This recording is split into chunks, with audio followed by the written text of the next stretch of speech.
Universe जब कोई problem देता है तो उस प्रॉब्लम का सॉल्यूशन भी पहले ही हमें दे देता है। अगर आपके जीवन में कुछ ऐसी प्रॉब्लम्स हैं जिसका सॉल्यूशन आपके पास नहीं है और आप खुद को बदकिस्मत मान रहे हैं तो ये वीडियो आपके लिए है, क्योंकि इसमें मैं आपको कोई मोटिवेशन या पॉजिटिव थिंकिंग नहीं दूंगा। मैं आपको बताऊंगा 5 ऐसे साइन जब यूनिवर्स ने आपको किसी बड़े काम के लिए चुना है, कैसे उन अवसर को आप पहचान सकते हैं और उनको अपॉर्चुनिटी बनाकर अपने जीवन को पूरी तरह से चेंज कर सकते हैं। पहली चीज तो ये समझिए कि यूनिवर्स या गॉड एक परफेक्ट सिस्टम, एक ऐसा सिस्टम है जहां हर चीज ऑटोमेटिक है, कोई मिस्टेक नहीं है और हर गलतियां भी ऑटो करेक्ट हो जाती हैं। और यूनिवर्स हमेशा हमें प्यार करता है। भले हम ब्रह्मांड को या गॉड को भूल जाएं, लेकिन गॉड हमेशा हमसे कम्युनिकेट करना चाहता है। वो इस धरती को बेहतर बनाना चाहता है और उसका जरिया हम खुद ही। और इसके कारण वो हमें कभी कुछ प्रॉब्लम्स देता है, कोई चैलेंजेस देता है, ताकि हम उसकी बातों को सुन सकें, रिफ्लेक्ट कर सकें और उस मैसेज के सहारे इस दुनिया को भी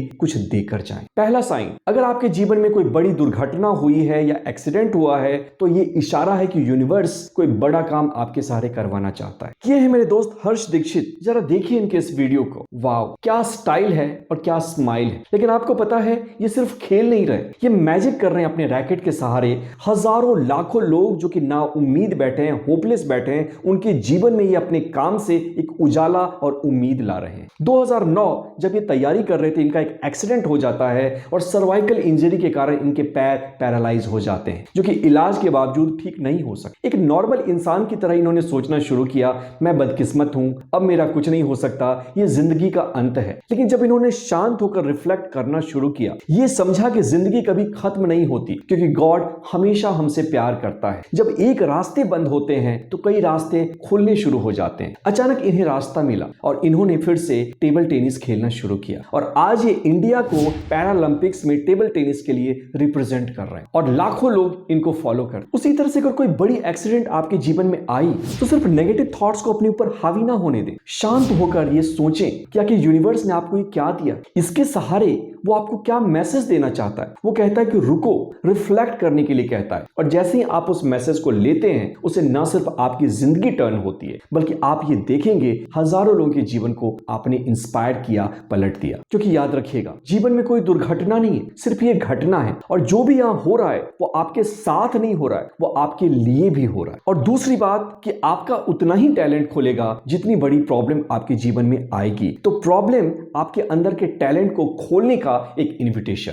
दूसरा साइन है कि दुनिया में किसी और के दर्द को देखकर आपके अंदर भी एक दर्द पैदा होता है। विवेकानंद कहते थे कि दुनिया की विडंबना यह नहीं है कि इंसान का ब्रेन इतना पावरफुल है, बल्कि उनका हार्ट पत्थर का होता जा रहा है। क्योंकि जिस इंसान का दिल इंसान के लिए नहीं पिघलता, पसीजता, वो पता नहीं खुद को मनुष्य कैसे कहता है। 1955 मॉन्टगोमेरी बस स्टैंड, रोजा पार्क नाम की एक अश्वेत महिला बस के अगले सीट पर बैठी हैं। अचानक एक गोरा आता है और कहता है कि तुम पीछे जाओ, क्योंकि उस समय का यही दस्तूर था, अश्वेत लोगों के साथ डिस्क्रिमिनेशन होता था। उन्होंने रिजिडली मना कर दिया और उनके मना करने के साथ ही एक रिवॉल्यूशन का जन्म हुआ, जिसमें मार्टिन लूथर किंग भी कूद पड़े। ना सिर्फ 10,000 से ज्यादा लोगों ने उस बस स्टैंड का बायकॉट किया, बल्कि इस मूवमेंट के कारण अश्वेत लोगों को फिर से राइट्स मिलने शुरू हो गए। ये पावर है इंसान की। सबसे बड़ी प्रॉब्लम ये नहीं कि हमारी मुसीबत बड़ी है, सबसे बड़ी प्रॉब्लम ये है कि हम अपने अंदर के टैलेंट को जानते ही नहीं। उसी तरह से अगर आपको किसी बच्चे को देखकर, अनाथ को देखकर, गरीब को देखकर या किसी जानवर को देखकर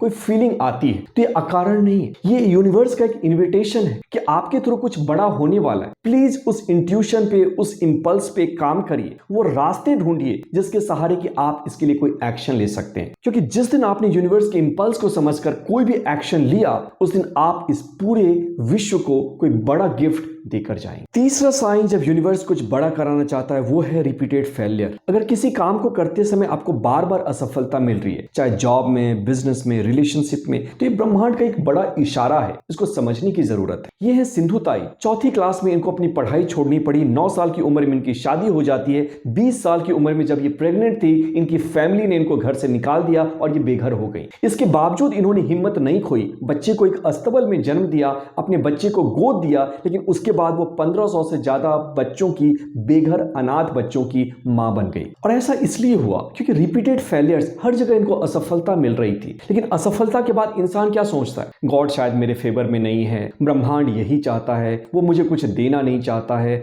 मैं इस पोजीशन के लायक नहीं। नहीं, इसका मतलब ये बिल्कुल भी भी नहीं, इसका मतलब ये है कि आप कुछ बड़ा डिजर्व करते हैं, क्योंकि यूनिवर्स हमेशा देना जानता है। उसने अगर आपकी बॉल ले ली है तो आपको फुटबॉल देना चाहता है, और अगर उसने आपकी एक छोटी सी डॉल ले ली है तो आपको बड़ा डॉल देना चाहता है। कहते हैं ना, success is going from failure to failure without losing enthusiasm. तो जितनी बार आप असफल होते हैं, अगर आप उस पर रिफ्लेक्ट करें, उसके लेसन को लें, तो ऑटोमेटिकली आपको कुछ ऐसा मैसेज मिल जाएगा जो कि आपके जीवन को बदल सकता है। और चौथा पॉइंट है, सिंपल चीजों में आपके दिमाग की बत्ती जल जाए, आपको कोई बड़ा मैसेज या इंसाइट आनी शुरू हो जाए। मशहूर माइक्रोबायोलॉजिस्ट अलेक्जेंडर फ्लेमिंग स्ट्रेप्टोकोकस पे काम कर रहे थे और फंगस पे काम कर रहे थे। अचानक एक दिन उनको कहीं जाना था, उसने दोनों स्ट्रेन को साथ मिलाकर रख दिया। जानकारी के लिए बता दूं कि स्ट्रेप्टोकोकस ग्राम पॉजिटिव वो बैक्टीरिया है जो इंसान को मेनली बीमार करते हैं, और उन्होंने अगले दिन देखा कि जहां जहां पेनिसिलम फंगस ने उस बैक्टीरिया के स्ट्रेन को टच किया था, वहां पे बैक्टीरिया मर गए। और यहीं से ओरिजिन हुई महान एंटीबायोटिक पेनिसिलिन की, जिसने लाखों नहीं करोड़ों लोगों की जान को बचाया है। और आई एम डेड श्योर कि आपने किसी ना किसी रूप में इसको लिया ही होगा, इंजेक्टेबल के रूप में, एमॉक्सिसिलिन टैबलेट के रूप में, किसी भी रूप में। तो यूनिवर्स हमेशा सिखाना चाहता है, गाइड करना चाहता है, लेकिन सवाल यह है कि क्या हम उस मैसेज को लेने के लिए तैयार हैं? क्या हम उस मैसेज पे ट्रस्ट करने के लिए तैयार हैं? और क्या हम उस मैसेज पे कोई एक्शन लेने के लिए तैयार हैं? सेब गिरी थी, सेब हर जगह गिरी थी, लेकिन जब वही सेब न्यूटन के सामने गिरा था तो उनके दिमाग में भी एक इंसाइट आया था कि आखिर ये नीचे ही क्यों गिरा। इसी तरह से आपके साथ भी ऐसा होता है, लेकिन जरूरत है इस मैसेज को पहचानने की। अंत में मैं आपको इतना ही कहना चाहूंगा कि यूनिवर्स हमारा दोस्त, हम यूनिवर्स को भूल जाएं, लेकिन यूनिवर्स हमेशा हमारे बैक पे रहता है। हमें इस पे ट्रस्ट करने की जरूरत है, उसके मैसेज को रिसीव करने की जरूरत है, क्योंकि वो चूंकि हमसे प्यार करता है, इसलिए हमसे कम्युनिकेट करने की हमेशा कोशिश करता है। और जब हम इसके मैसेज को सुनते हैं, इस पे एक्शन लेते हैं, तो लाइफ के सारे रेसिस्टेंस खत्म हो जाते हैं। जीवन में जो भी प्रॉब्लम है, रेसिस्टेंस है, चैलेंजेस है, वो ये बताती है कि हम कहीं ना कहीं सही ट्रैक पे नहीं है। हमें अपने ट्रैक को, अपने रास्ते को एक बार फिर से एडजस्ट करने की जरूरत है। और जैसे ही हम उस ट्रैक पे चलना शुरू करते हैं, ना सिर्फ प्रॉब्लम्स खत्म होती है, बल्कि हम अपने अंदर के उस गिफ्ट को अनलॉक करते हैं, जो कि सिर्फ हमारा नहीं, दुनिया का भी भला कर सकता है। आशा करता हूं कि वीडियो आपको पसंद आई होगी। इनको 4 उन लोगों को शेयर करें जो कि सैडनेस में, जो कंफ्यूज्ड हैं या अपनी लाइफ में स्टक हैं। अपने व्हाट्सएप ग्रुप पर भी जरूर भेजें। यूं ही बना रहे आपका साथ, फिर होगी मुलाकात। मैं पीयूष प्रभात मिलता हूं अगले वीडियो में। और अगर आप मेरे वर्कशॉप फ्री में अटेंड करना चाहते हैं तो डिस्क्रिप्शन में लिंक है, वहां से आप मेरे व्हाट्सएप ग्रुप को ज्वाइन कर सकते हैं। Bye bye.